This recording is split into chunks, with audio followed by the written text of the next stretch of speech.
What's up, everybody?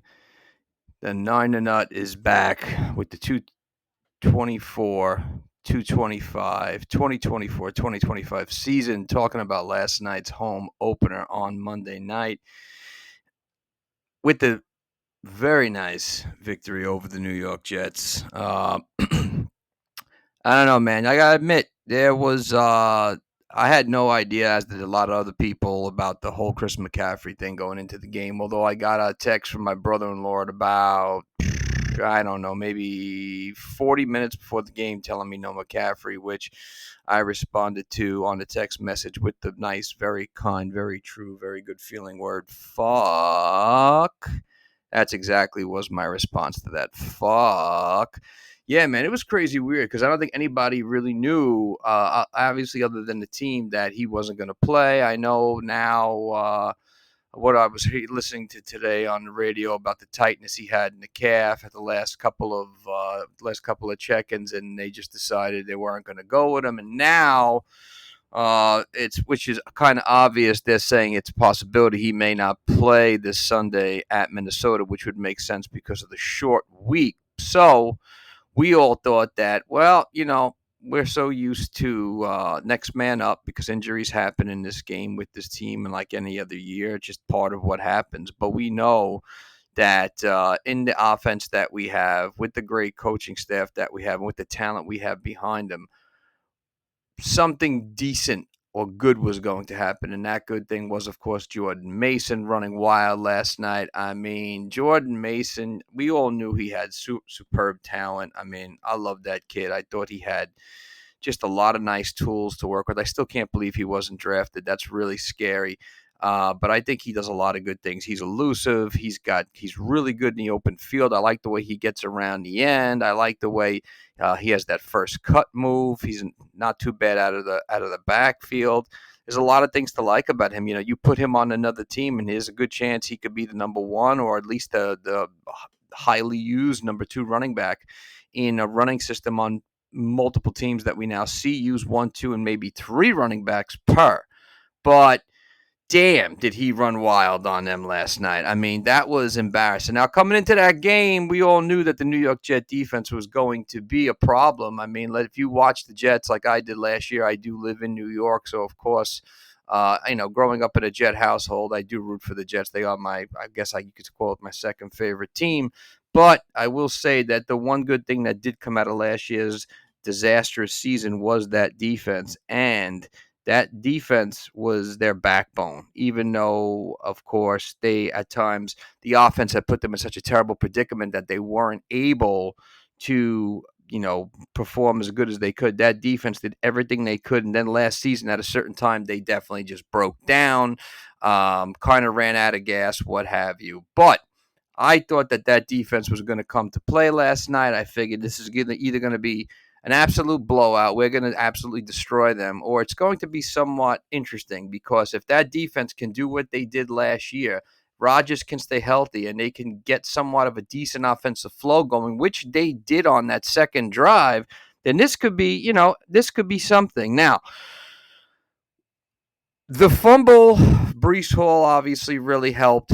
We recovered that, capitalized off that. But I will say that I thought what I saw out of the New York Jets last night wasn't the most horrific of performances. There's a lot of Jet fans who automatically kind of shit the season and said the season's over, blah, blah, blah. I didn't think I saw that at all. I saw a team that showed potential, showed what they can be if they can play 4 quarters, which we knew that they could not last night.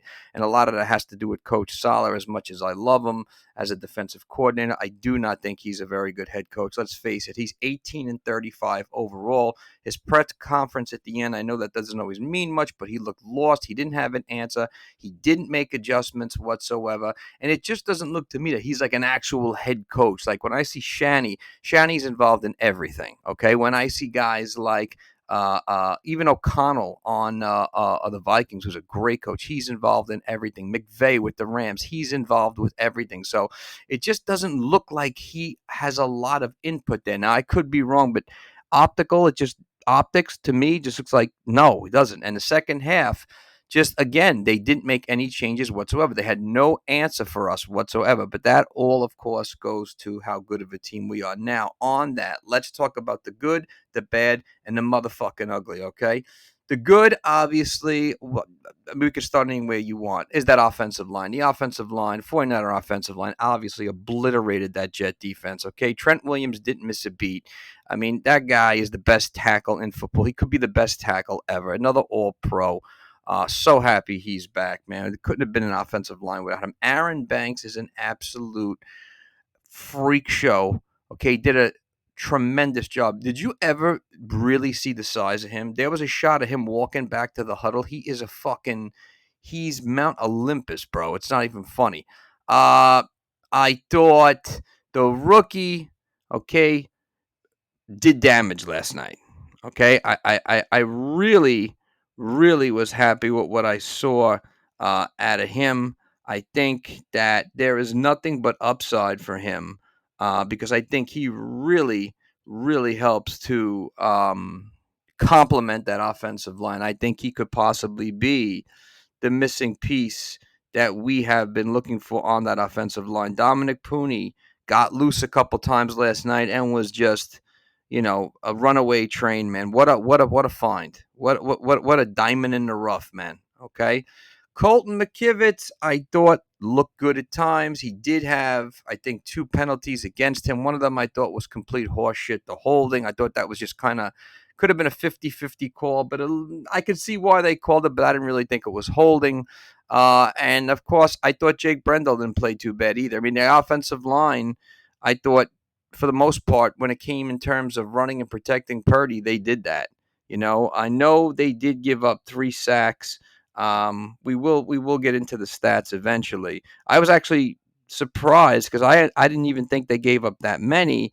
But according to the stats, I know they considered that one. Actually, it's 2 sacks on Purdy. One was on Deebo, the one in which he got the ball behind the line, ran forward, ran backwards. I thought he was going to throw it on that play, came back, and then lost some yardage. It was just one of the few that happened. So the offensive line did absolutely damage. I mean, kick that jet. You did not hear Quinnen Williams' name at all, and Quinnen Williams right now is the best defensive tackle in football. You didn't hear his name last night at all. They buried him. Who's Javon Kinlaw? That's all I got to say. Who's Solomon Thomas? Didn't even hear from them. Okay, so they absolutely obliterated that Jet defensive line. Obviously, we talked about Jordan Mason, 26 carries, 147, 5.3 yards per carry, 24 yards was his longest run, and a touchdown. Look, if he could do half of what he did against the Vikings or 3/4, I'll take it all day long. I hope this is a start of seeing a lot more of him in packages that act as a reserve or give McCaffrey a blow. I think that once again, the genius of that offensive line and of that offense is their running game. Shannon Sharp had a wonderful point on his show last night talking about, of course, he would know best when he played for the Denver Broncos and Kyle Shanahan's father, the great Mike Shanahan. They had that run zone offense where the runner would make one cut. And he mentioned if Terrell Davis went down, it was Olundescary. If Olundescary went down, it was Mike Anderson. If Mike Anderson went down, it was Reuben Drones. San Francisco does exactly the same thing. In fact, I'm pretty sure that Shanny had all those plays already called out, as we already know he does, that he called. He called an absolute gem of a game. That's number 2 on the good. Shanny called a gem of a game. There were 2 plays I didn't really like, maybe 3. I thought, I'm not really digging that right there. I think one of them was to Deebo, the one I mentioned before when he kind of ran back and came forward. Didn't dig that. I really don't dig going left to right when you have a team, on the buckle and you're kind of moving down. Why go left to right when you could just go for the kill? Let's talk about Jake Moody, 6 for 6, Mr. Perfect last night. Hopefully he's overcome last year's Super Bowl with the miss, and he looked like he was right on par. Mitch Wishnowsky only had 1 punt, but it was a 58-yarder, which was huge. That's another beauty. Jawan Jennings, underrated good. Okay, 5 catches, 64 yards, 12.8 yards on an average. had some really clutch catches. I hope he's all right for this week. He did roll that ankle. Deebosamuel, the always great Deebo, had 5 catches and 54 yards on the receiving end. As a running back, he ran 8 times for 23 yards. Only averaged 2.9, but one of those was a touchdown. So, and listen, Deebo, as we know, has put on 15 to 20 pounds of muscle, looked diesel. Okay? He looked just like stone cold, man. I mean, he was hitting cats left and right last night. Another one that goes under the radar is Kyle Juszczyk. I love when they throw him the ball. How I've been saying for so long, can you please throw him the ball some more? I mean, he's such a valuable piece of offensive manpower, the best fullback in football, a supreme blocker, a great wide receiver out of the backfield, and he can run the ball. And all more than that is how intelligent he is and what a great blocker he is. On the subject of blockers, the best tight end in football, George Kittle, who has Shannon Sharp said is basically your 6th offensive lineman. You know, Kittle has the ability. He did catch 4 passes for 40 yards, but how many key blocks did he throw downfield last night? Okay, I, that players like that come along once in a lifetime. I don't care what anybody says. It's no disrespect to Travis Kelce. It's no disrespect to Mark Andrews. It's no disrespect to any other tight end, Jake Ferguson or Cole Kmet, and George Kittle's the best tight end in football. I don't care what anybody says. For all those reasons, because he can do everything. If I was going to pick a tight end, not because I'm biased, because I'm a Niner fan, I would always pick George Kittle because he is the complete package from a guy who isn't built like Gronk. He's not built like Mike Ditka, but he does everything those guys did well. Okay, blocks, blocks, catches, runs crisp routes. I mean, that's who you want on your team. Now let's talk about in Purdy we trust, the man, Mr. Irrelevant, 19 to 29, 231 through the air. Listen, I loved what I saw from that kid last night. In fact, I turned to my niece and said, I love this kid. I love this kid. I just love the way he moves in the pocket. I love the way he moved off the play action. I love the way he does not get rattled. You're going to call me crazy, but I don't give a fuck. He reminded me at times last night a little Montana-esque, if you will, a little Montana-esque. Just the way he handled the pressure, just the way he was almost like fluid in that offensive backfield last night. Just I love the crisp handoffs, the rollouts. I love the energy he brought to the team when they scored. I love when he hands off the ball, how he's never a step behind. He's never too far above. He is where he is. I thought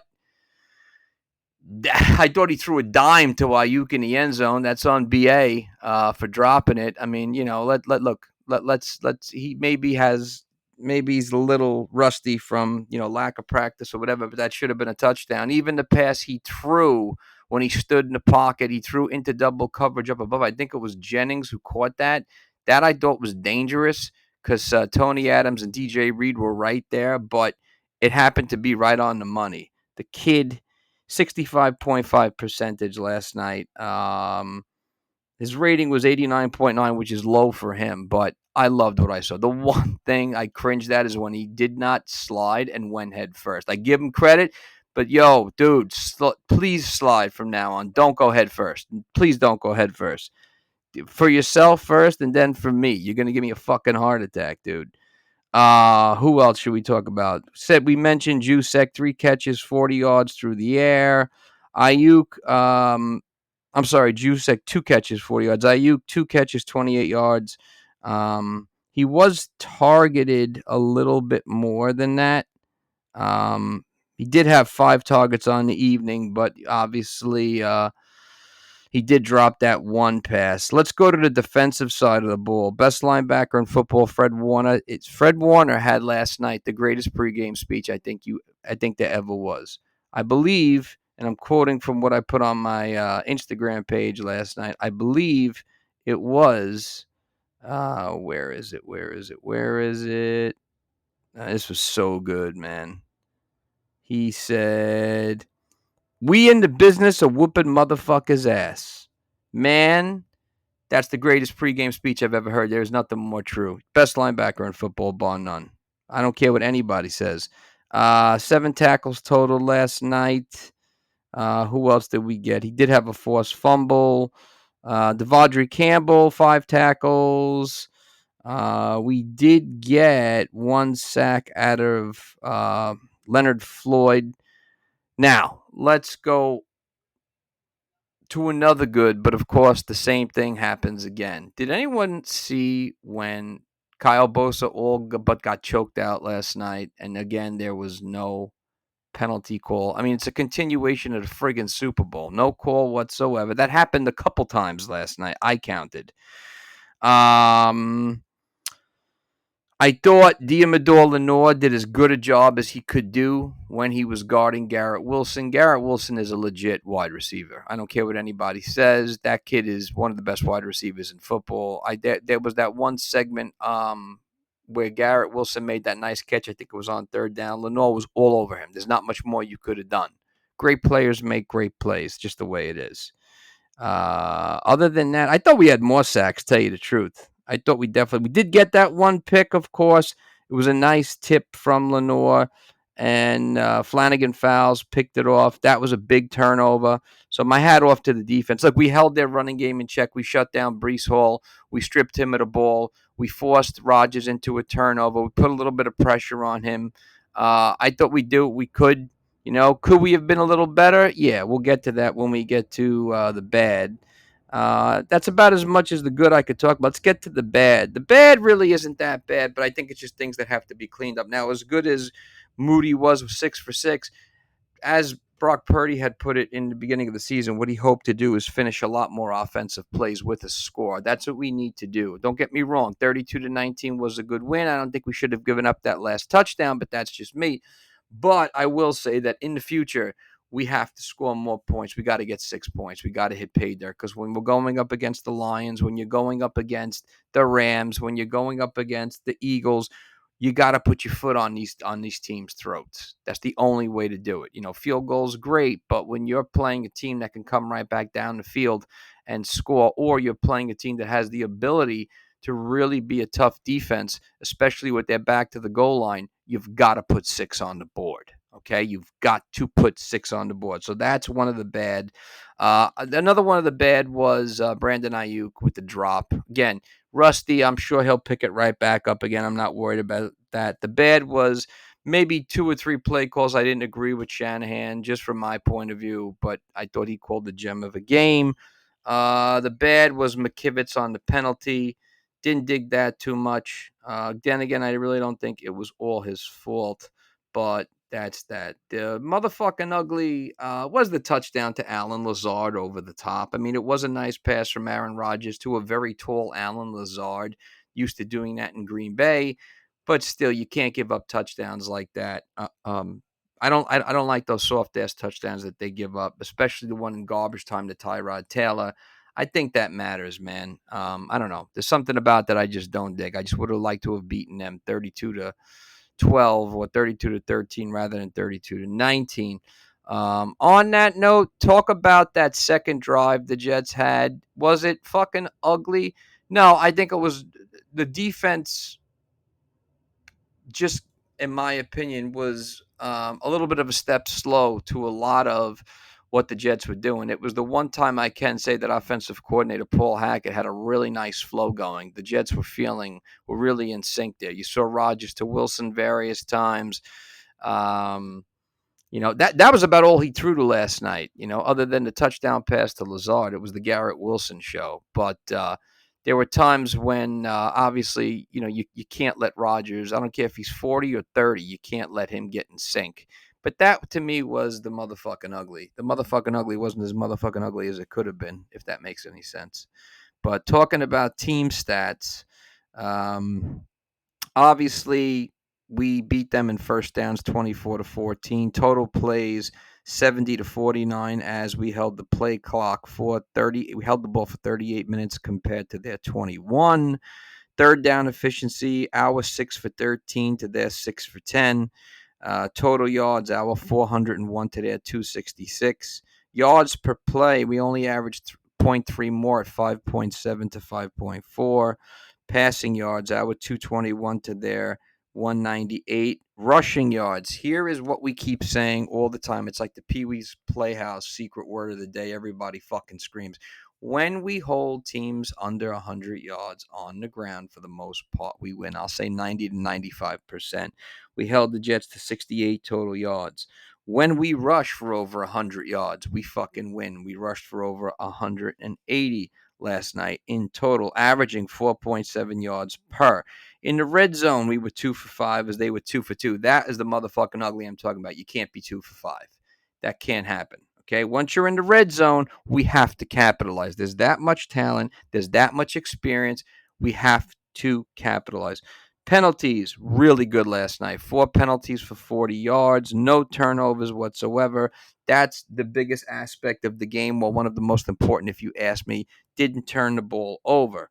So, again, a really solid opening day win, and led by Jordan Mason's 147 yards on 28 carries.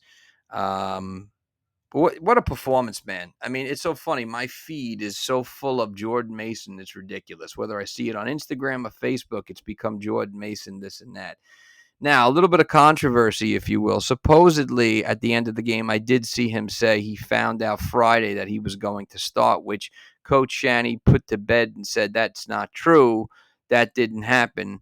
And then, I don't know. Now the NFL is getting involved to see if there was some shenanigans because Jordan Mason didn't want to answer the question at the press conference. If that's what they're going to get involved about, they need to really check their shit. If you really want to get involved, check into the Deshaun Watson accusation number 3,655 that just happened again.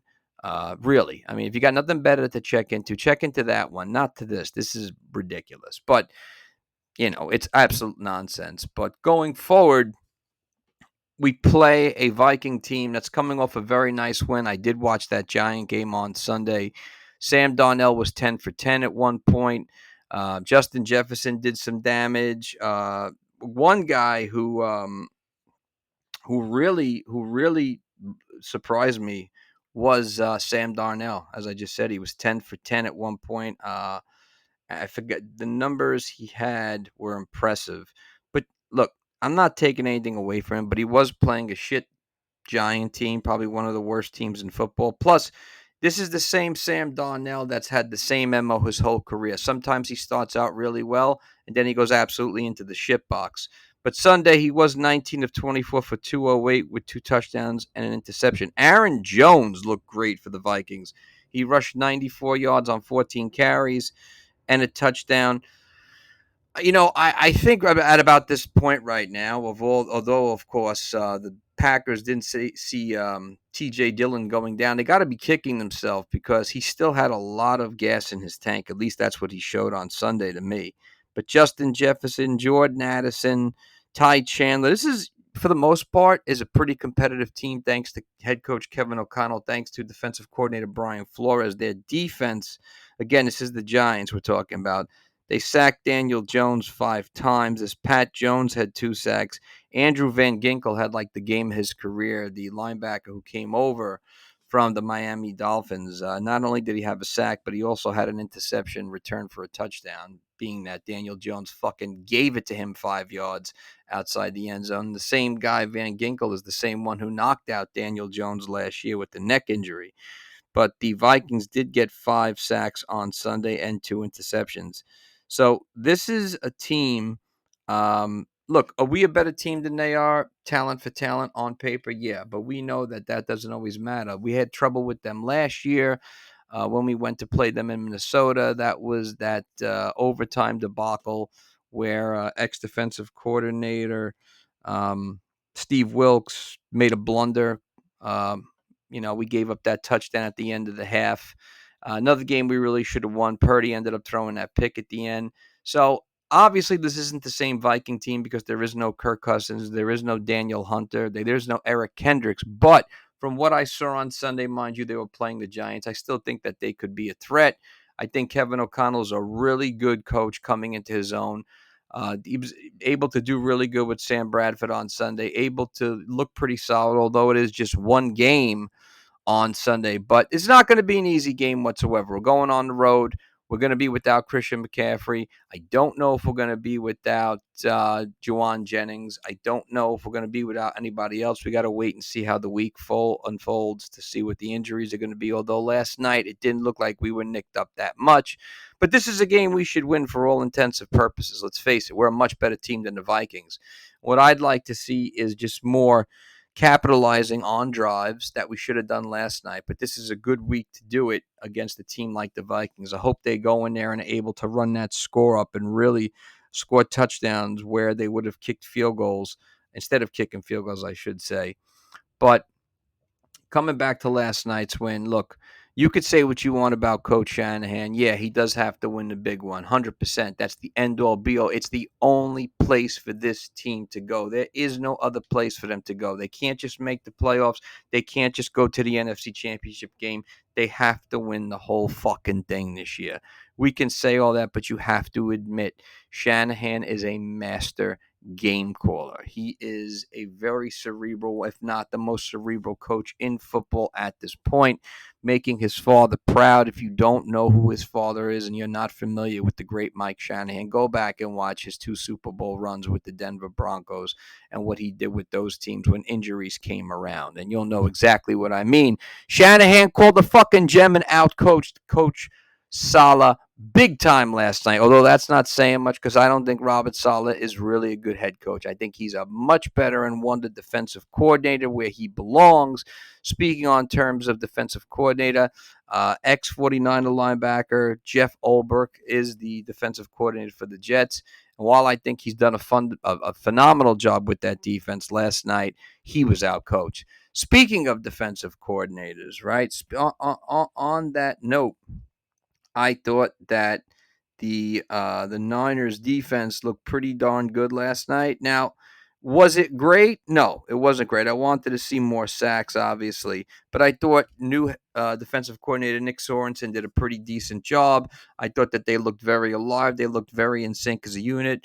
Malik Collins absolutely killed it last night. He was a wrecking ball, as we knew he was going to be.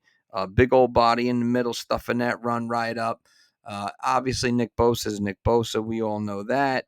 But for the most part, I thought that defense looked really in sync. Yeah, I would have liked to seen some more sacks, but I think obviously in time that will definitely come. Jordan Elliott. Couldn't think of the name for a second. Big bad Jordan Elliott. Nice big body in there last night, stuff in the run. So Kevin Givens got a lot of burn last night too, if you were watching. So this is a defense without Dre Greenlaw, of course, that I thought looked pretty damn good. The defensive backfield, other than Garrett Wilson, who's a great wide receiver, looked great. You didn't hear anybody else at all. I think the defense is going to only get better. We need to see more sacks, obviously. We need to see a lot more pressure on quarterbacks, especially this week. Now, the Vikings have a pretty decent offensive line, but again, we need to put the pressure on Bradford because we know him under pressure is not always, he's obviously not always the best quarterback as it is. He does have the ability to shake. He does have the ability to crumble. That's what we need to see this week, okay? But last night, like I said, I thought it was a really solid win. It was great to win at home. It was great the halftime inductee, Frank Gore, the great Frank Gore, getting inducted into the 49ers Hall of Fame. Much, much, much, much, much, much deserved. He is the greatest running back in 49ers history. I'll say it again. He is the greatest running back in 49ers history and is one of the top 5 greatest running backs of all time. I don't care what anybody says. I have followed his career ever since he was drafted when he came out of Miami with 2 repaired ACLs, and he's been nothing but an absolute stud. Love me some Frank Gore, man. So happy that he is forever enshrined in the 49er Hall of Fame.